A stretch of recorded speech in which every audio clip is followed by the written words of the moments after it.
And I'm the instructor of trombone and euphonium at the University of Wyoming, and it's that time of year again where we get to talk about the All-State audition repertoire and the approaches and methods that I used in preparation for the making of this video.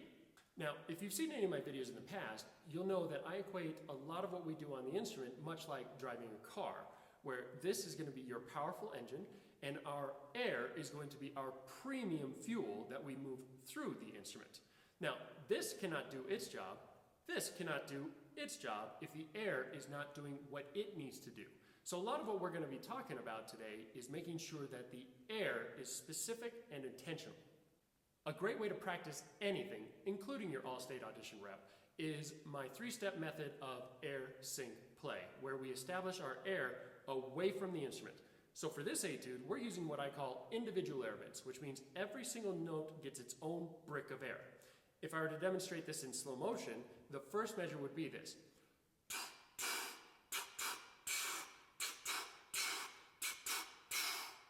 Every single note gets a high quality brick of air. So if we were to take the whole phrase, I would practice it like this. Again, making sure that you can hear the music in my air by itself.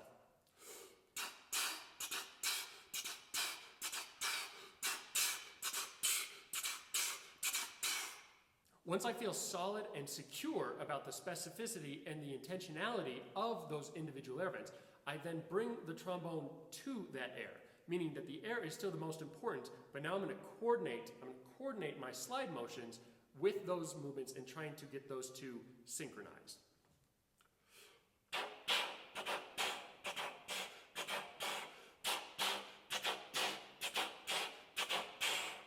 So that the slide moves at the exact same time as the air. Now, of course, the last step is step number 3. Put those two things together and we should ideally have a good musical product.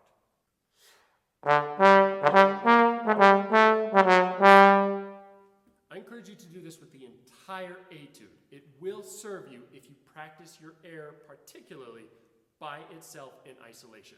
Remember, whatever goes inside the instrument is what comes out. Let's make sure that what we're putting inside is of the highest quality possible.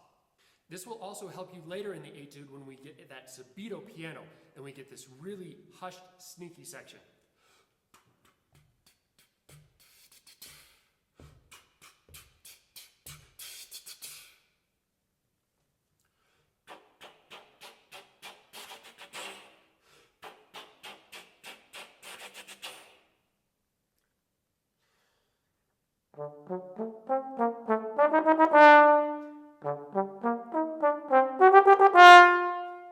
This etude in particular happens to be one of my favorites of Blazevich.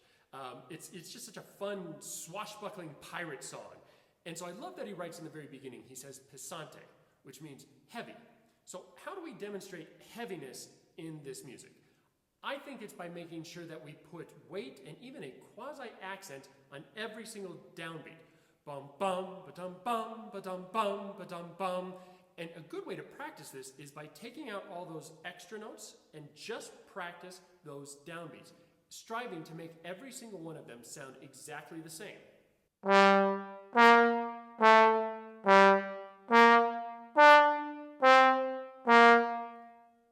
That way, when we add in those extra notes, that heft, that weight on those downbeats should be the same.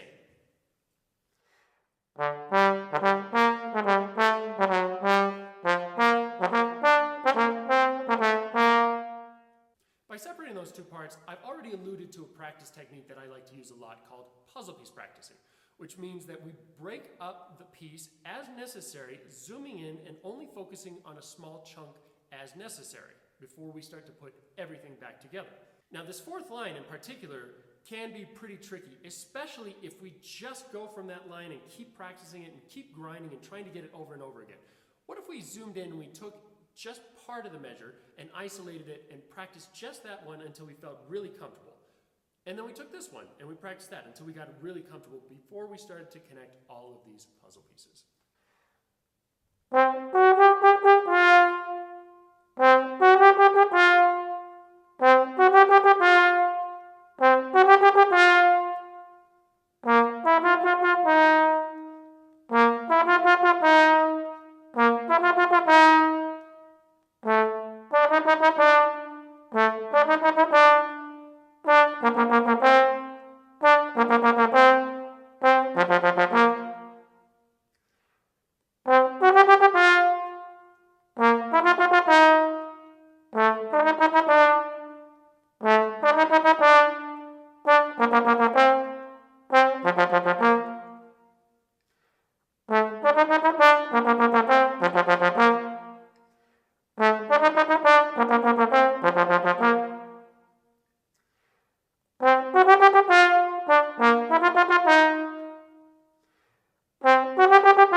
Eventually you'll see that you will be able to build the entirety of the puzzle. A couple things that you're going to want to pay attention to while you're puzzle piece practicing. Take a look at the last two measures of the second line. The rhythm changes here. Up until this point it's always been yum ba bum, yum ba ba, yum ba bum bum. Make sure that you're paying attention to that in beat 2 of both of these bars, the 16th note is now displaced to the end of the bar. Bing ba ba bing ba ba bing ba ba bum. So now you have a combination of those two rhythms. Bing ba bum bum ba ba bing ba ba bum ba ba bum.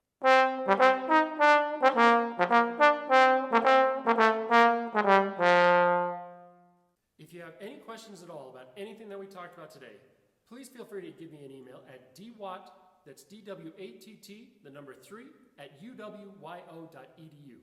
I will get back to you. Have fun with this one, happy practicing, and good luck.